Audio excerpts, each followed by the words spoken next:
جب بیٹی رخصت ہوتی ہے نا تو وہ 3 چیزیں بھی اپنے ساتھ لے کر جاتی ہے۔ اب جو لوگ بیٹیوں کو بوجھ سمجھتے ہیں، جو لوگ بیٹیوں کو عذاب سمجھتے ہیں، وہ یہ نہیں سمجھ پاتے کہ جب بیٹی گھر سے رخصت ہوتی ہے تو 3 چیزیں بھی ہمیشہ کے لیے اپنے ساتھ لے کر جاتی ہے۔ پیچھے ماں باپ روتے رہتے ہیں، ان 3 چیزوں کو یاد کرتے رہتے ہیں، مگر ہمیشہ کے لیے محروم ہی رہتے ہیں۔ جانتے ہو وہ 3 چیزیں کون سی ہیں؟ او بیٹیوں والو، او بہنوں والو، جانتے ہو وہ 3 چیزیں کون سی ہیں کہ پیچھے ماں باپ ان 3 چیزوں کو یاد کر کے روتے رہتے ہیں؟ ہاں، فرمایا پہلی چیز گھر کی رونق۔ جی ہاں، جب بیٹی گھر سے رخصت ہوتی ہے نا تو گھر کی رونق بھی ساتھ لے کر جاتی ہے، کیونکہ رونقیں تو بیٹیوں کے ساتھ ہی جڑی ہوئی ہوتی ہیں۔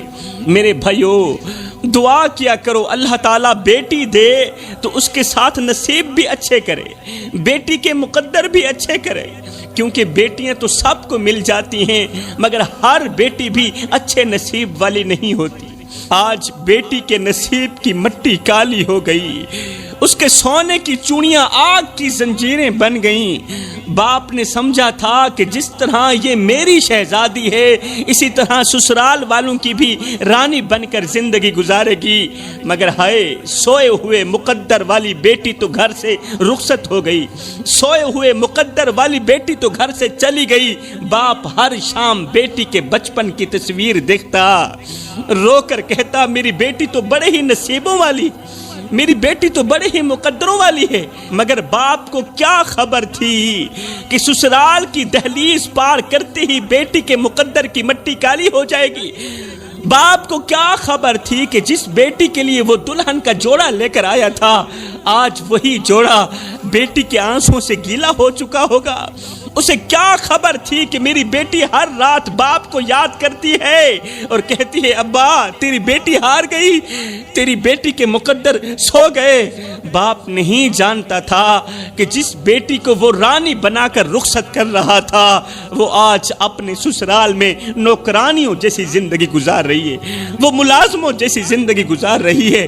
وہ نہیں جانتا تھا کہ آج بھی میری بیٹی میری خریدی گئی چوڑیوں کو اپنے سینے سے لگا کر کہتی ہے، رو کر کہتی ہے ابا تیری چوڑیاں تو سلامت ہیں مگر تیری بیٹی کے نصیب کا آئینہ ٹوٹ چکا ہے۔ سسرال والے بیٹی کو غلط کہتے رہے، بیٹی کو جھوٹا کہتے رہے، بیٹی چپ رہی، بیٹی کو غربت کے طعنے دیتے رہے، وہ چپ رہی۔ پھر آخر میں کہا بس اب کھیل ختم ہو چکا ہے، اب کھیل ختم کرتے ہیں، تیرے باپ کو بلاتے ہیں، اس کے سامنے ہی طلاق کی پرچی تیرے ہاتھ میں پکڑا دیتے ہیں۔ یہ سن کر بیٹی کا دل کانپ اٹھا، بیٹی کا دل کانپ اٹھا۔ وہ سوچنے لگی کیا میرا باپ یہ منظر برداشت کر پائے گا، میرا بوڑھا باپ یہ منظر برداشت کر پائے گا جب میرے باپ کے سامنے میں کم بخت بیٹی کو طلاق دی جائے گی؟ ہائے اس وقت میرے بوڑھے باپ کا کیا بنے گا؟ میرا بوڑھا باپ تو ویسے ہی کمزور ہے، وہ تو ویسے ہی بیمار ہے۔ ہائے پھر کیا ہوا؟ بیٹی نے کمرہ بند کیا، دل ہی دل میں کہنے لگی اے زمین تو کیوں نہیں پھٹ جاتی، تو کیوں نہیں مجھے اپنے اندر سمو لیتی؟ کہیں ایسا نہ ہو میرے سسرال والے میرے بوڑھے باپ کو بلا کر اس کے سامنے اگر انہوں نے مجھے طلاق دے دی تو میرا باپ زندہ نہیں بچے گا۔ اے زمین تو کیوں نہیں پھٹ جاتی، مجھے اپنے اندر کیوں نہیں لے لیتی؟ بس پھر کیا ہوا؟ پھر کیا ہوا؟ کچھ دن گزرے ہی تھے کہ گاؤں کی کسی مسجد میں اعلان ہو رہا تھا کہ فلاں غریب کی بیٹی فوت ہو گئی ہے، جنازے کا اعلان بعد میں کیا جائے گا۔ فلاں غریب کی بیٹی انتقال کر گئی ہے، جنازے کا اعلان بعد میں کیا جائے گا۔ یہ اعلان سنتے ہی ہر آنکھ اشک بار ہو گئی، ایک دوسرے کو حیرت سے دیکھنے لگی۔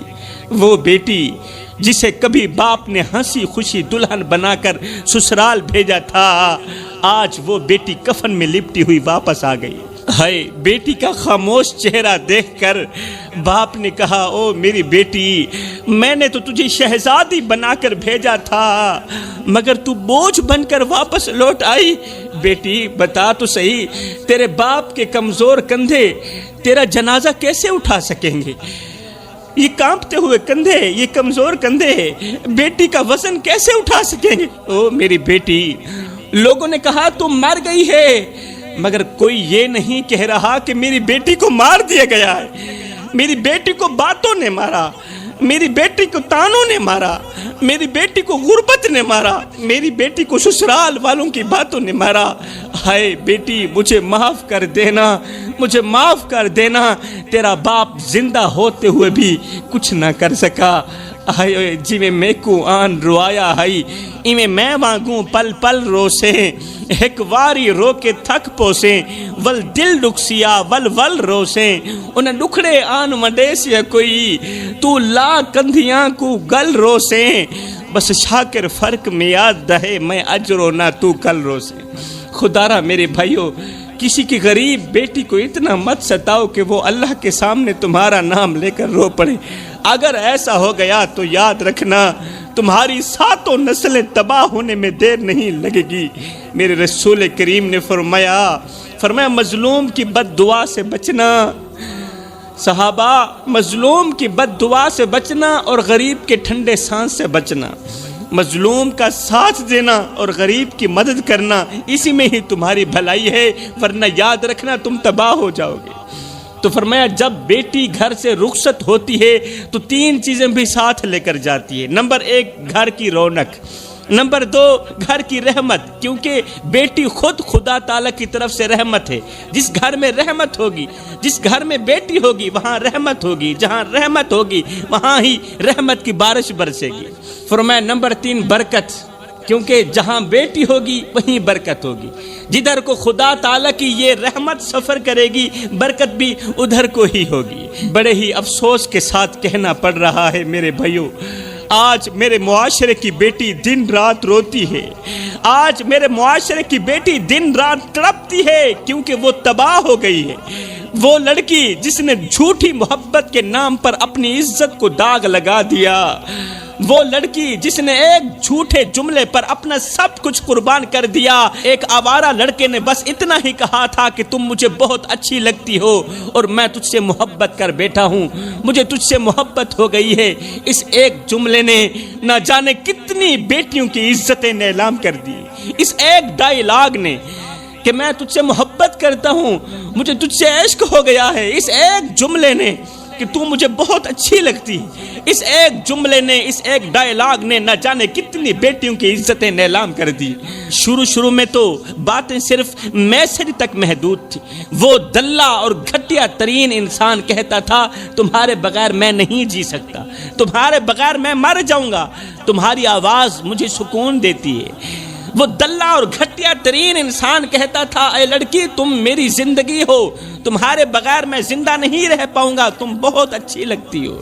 ہائے اس دھوکے باز کا ہر جملہ زہر تھا، مگر یہ لڑکی، یہ بیٹی اس زہر کو محبت کا میٹھا گھونٹ سمجھتی رہی اور تباہ ہو گئی۔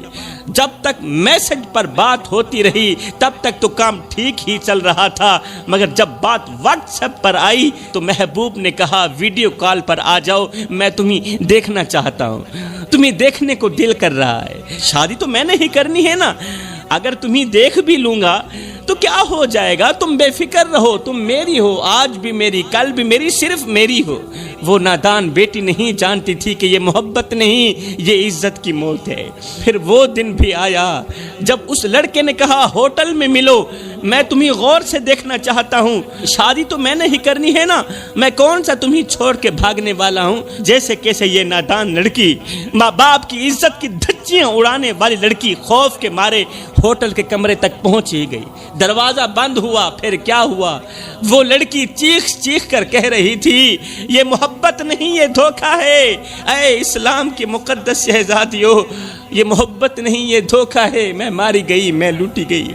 اس وقت وہ درندہ اپنے ارادے پورے کر کے نکل گیا تھا، یہ کہتے ہوئے چلا گیا کہ تم جیسی لڑکیاں تو مجھے روز ملتی ہیں۔ یہ سنتے ہی لڑکی کی دنیا تاریک ہو گئی، روتی رہی، چیختی رہی، اپنی بربادی پر ماتم کرتی رہی۔ میں نے کہا میری بہن تجھے کس نے کہا تھا کہ سوشل میڈیا کی دوستی محبت ہوتی ہے؟ تجھے کس نے کہا تھا کہ انٹرنیٹ کی دوستی عشق میں بدل جاتی ہے؟ تجھے کس نے کہا تھا کہ ہر محبت کرنے والا تیری عزت کی حفاظت کر سکتا ہے؟ تجھے کس نے کہا تھا کہ میٹھے بول بولنے والا ہر لڑکا تیرا ہونے والا شوہر بن جائے گا؟ آج پتہ چل گیا نا کہ جو ماں باپ کی عزت نیلام کرنے کی کوشش کرتی ہے، جو لڑکی ماں باپ کی عزت نیلام کرنے کی کوشش کرتی ہے وہ خود نیلام ہو جاتی ہے، جو لڑکی ماں باپ کی عزت برباد کرنے کی کوشش کرتی ہے وہ خود برباد ہو جاتی ہے، جو لڑکی غیر مرد کی باتوں پر یقین کر کے اپنے باپ کی عزت کو ٹھکرا دیتی ہے وہ خود ٹھکرائی جاتی ہے اور ہمیشہ کے لیے ٹھکرائی جاتی ہے، کیونکہ زمانہ معاف کر دیتا ہے، لوگ معاف کر دیتے ہیں، مگر عزت ایک بار چلی جائے تو وہ کبھی واپس نہیں آتی۔ وہ لڑکی جو کل تک باپ کے کندھے پر بیٹھ کر خوشیوں کے خواب دیکھتی تھی، آج وہی لڑکی اپنی عزت کے جنازے کو کندھا دے رہی ہے، کیونکہ عزت ایک بار نیلام ہو جائے تو پھر وہ کبھی واپس نہیں آتی۔ پھر ایسی لڑکیاں ساری زندگی روتی ہی رہتی ہیں، غیر تو کیا اپنے بھی نکاح کرنے کو تیار نہیں ہوتے، کہتے ہیں جو اپنے باپ کے ساتھ وفا نہیں کر سکی وہ ہمارے ساتھ کیا وفا کرے گی۔ اب اس کے لیے کوئی بھی ہاتھ نہیں بڑھاتا، کوئی دروازہ نہیں کھلتا، کوئی رشتہ مانگنے نہیں آتا، کیونکہ عزت کا جنازہ ایک بار اٹھ جائے تو اس کا کفن بھی کبھی نہیں ملتا۔ میرے بھائیوں، آج اگر تم نے اپنی بہنوں کو نہ روکا تو کل وہ بھی انہی ہوٹلوں کے کمروں میں اپنی عزتیں گوا کر اپنی زندگیوں کا جنازہ اٹھا رہی ہوگی، پھر ہمیشہ کے لیے تمہاری بیٹی بھی تباہ و برباد ہو جائے گی۔ اب لڑکیاں تو ویسے ہی نادان ہوتی ہیں، معصوم ہوتی ہیں، جلد ہی پھسل جاتی ہیں، لیکن افسوس میرے معاشرے میں کچھ ایسے بے غیرت اور دلے انسان بھی رہتے ہیں جن کی آنکھوں میں حیا نام کی کوئی چیز ہی نہیں۔ یہ وہ لوگ ہیں جن کے دلوں سے انسانیت مر چکی ہے، جن کی غیرت دفن ہو چکی ہے۔ یہ وہ خنزیر نسلوں کے لوگ ہیں جو رات کی تاریکی میں بھیڑیوں کی طرح گھومتے ہیں، کتوں کی طرح کبھی ادھر کو گھومتے ہیں کبھی ادھر کو گھومتے ہیں، معصوم لڑکیوں کو اپنی میٹھی باتوں کے جال میں پھنسا کر ان کی عزت کو نوچتے ہیں، معصوم لڑکیوں کی عزتوں کو نیلام کرتے ہیں۔ یہ وہ بے غیرت اور دلے لوگ ہیں جو جب بھی بناتے ہیں غریب کی بیٹی کو ہی نشانہ بناتے ہیں، عزت دار کی بیٹی کو ہی نشانہ بناتے ہیں، کیونکہ انہیں معلوم ہے نا کہ غریب بیٹی کے حق میں کوئی نہیں بولتا، غریب کے حق میں کوئی نہیں بولتا، اس لیے تو غریب کی معصوم بیٹیوں کی عزتیں نیلام ہو رہی ہیں۔ یہ بے غیرت نوجوان وہ ہیں جو کبھی گلیوں میں کھڑے ہو کر لڑکیوں پر آوازیں کستے ہیں، کبھی واٹس ایپ پر میٹھے بول بول کر محبت کا ناٹک کرتے ہیں، کبھی ہوٹلوں کے کمروں میں بلا کر معصومیت کا سودا کرتے ہیں، اور جب ان کی ہوس پوری ہو جاتی ہے تو یہ شیطان ہنستے ہوئے کہتے ہیں تم تو بس میری دوست تھی، میں نے کب تم سے شادی کرنی، میں نے کب کہا کہ میں تم سے شادی کروں گا، میں نے کب وعدہ کیا، میں تو تیری عزت کا دشمن تھا، تیری عزت نوچ لی، اب دیکھ میں جا رہا ہوں۔ اے میری بہن، تو نہیں جانتی یہ کتے کی نسلوں کے لوگ ہیں، یہ خنزیر کی نسلوں کے لوگ ہیں جن کے ضمیر کی آگ بجھ چکی ہے، جن کی غیرت مردہ ہو چکی ہے۔ یہ وہ درندے ہیں جو غریب کی بیٹیوں کی عزتوں پر وار کر کے خود کو مرد کہلاتے ہیں، خود کو مرد سمجھتے ہیں، مگر حقیقت میں وہ مرد نہیں ہیں، حقیقت میں تو وہ بزدل ہیں، حقیقت میں وہ بے غیرت ہیں، حقیقت میں وہ دلے ہیں، حقیقت میں وہ شیطان کے پجاری ہیں، حقیقت میں وہ جہنمی ہیں۔ وہ مرد کہاں ہیں؟ میرے بھائیوں، ایسے بے غیرتوں کو پہچانو، یہ تمہاری عزتوں کے بھی قاتل ہیں، تمہارے رشتہ داروں کی عزتوں کے بھی قاتل ہیں، انہیں روک لو، ورنہ کل کو تمہاری دہلیز پر بھی ایک اجڑی ہوئی بیٹی اپنی عزت کے جنازے کو لے کر کھڑی ہوگی۔ یہ وہ نوجوان ہیں جنہیں آسمان کے فرشتے لعنتیں کرتے ہیں، آسمان کے فرشتے ان کو بد دعائیں دیتے ہیں، لعنتیں کرتے ہیں، اور جہنم میں ان کے لیے بہت بڑا عذاب تیار ہے۔ اور سنو، دنیا میں ایسے نوجوان بھی رہتے ہیں جنہیں دیکھ کر میرا اللہ مسکراتا ہے، سبحان اللہ، وہ مسکراہٹ جو اس کی شان کے لائق ہے۔